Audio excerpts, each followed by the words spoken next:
I still don't know how we haven't broke the stock servo.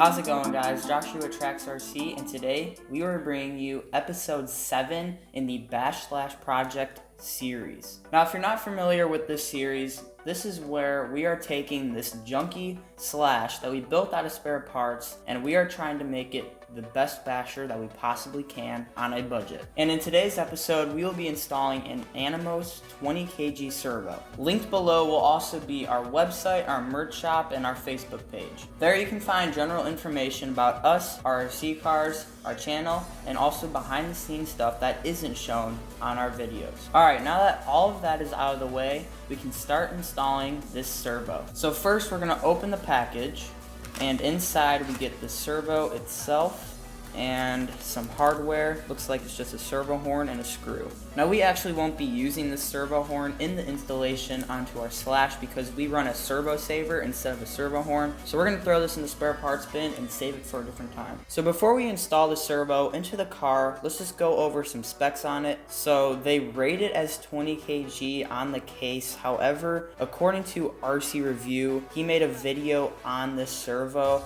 and testing how much strength it actually has. And if I remember correctly, it was around 15 kg, but I'll put a link to that video in the description so you guys can see the actual rating for this servo. Again, I don't remember what it actually was, but I know that it was not 20 kg. The servo does have a nice metal case for the centerpiece. The end pieces are plastic, and then it does have metal gears, and the wire length actually is pretty good. And the servo is also waterproof. Now we run this servo in, I want to say like 6 or 7 of our cars, and we have only killed one of these. And for the price, you really can't beat the quality that you get. Now that we went over the servo itself, let's install it. So first we have to remove the body and set that off to the side. And then we're going to remove 5 screws, the 4 that hold the servo in place, and the 1 screw right there that holds the servo horn or servo saver in place.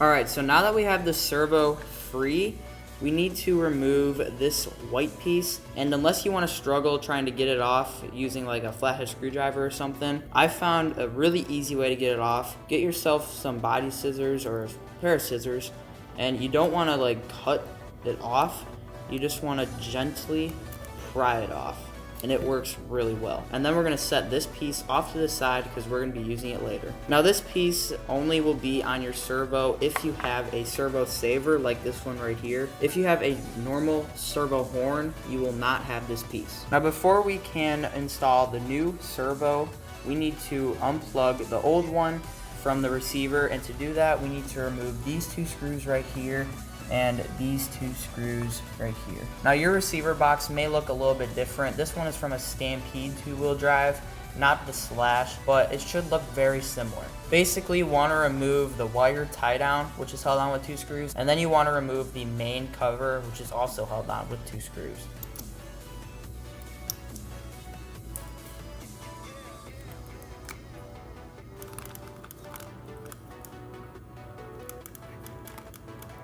So now that we have the receiver cover removed, we want to move it out of the way, and then we want to unplug the servo, which is plugged into channel 1. And now that the servo is unplugged, we just want to pull the wire out of the cover, just like that, and then we want to pull it out from under the battery tray. Just like that, and that's the old servo. Now we're going to grab the new Annimos 20Kg Servo, and we want to install it so that the wire is facing the front of the car. And before we route the wire and plug it into the receiver, we're going to reinstall the 5 screws that hold it in place. When you install the 4 screws holding the servo in place, you don't want to tighten them all the way down immediately.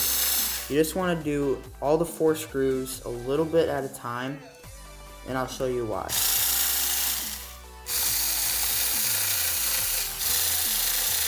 Alright, so I have the 4 screws holding the servo in place, but they're not tightened all the way down. And I did this because I was having issues centering the servo. After I put these 2 screws in, these 2 screws didn't line up, even if I did it in a star pattern. And to fix this, you don't tighten all of them down, but you do put them all in.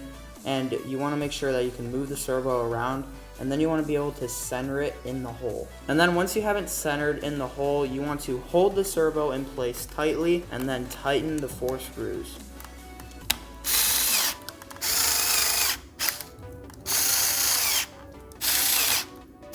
Now we're gonna flip the RC over and reinstall the servo horn. Just make sure that if you had the servo saver like us, you want to install this little adapter piece onto the spline first, and then you want to install the servo horn. But before we do that, we have to center the servo. Now before you center the servo, we need to plug it into channel 1 in the receiver, and then we need to turn on the remote and plug in a battery. Then we're going to turn the ESC on and come over here to our steering trim and make sure it's centered.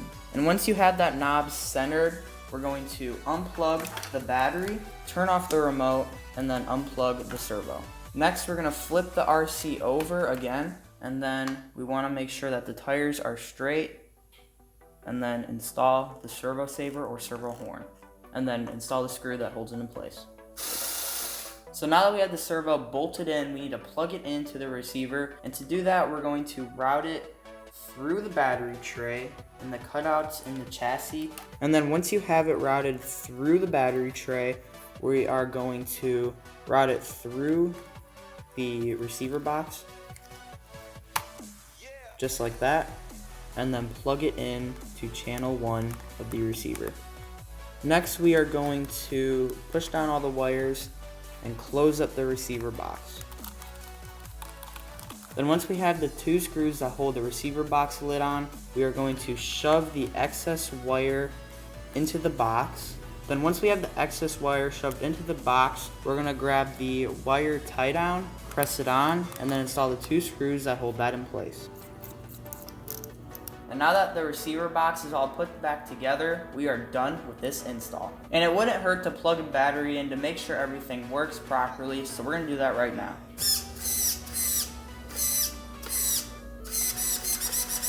Now previously in this slash, we had the 2056 servo in it, which is a real basic servo. It has plastic gears, and this one I don't really notice a difference in the amount of power it has and the speed.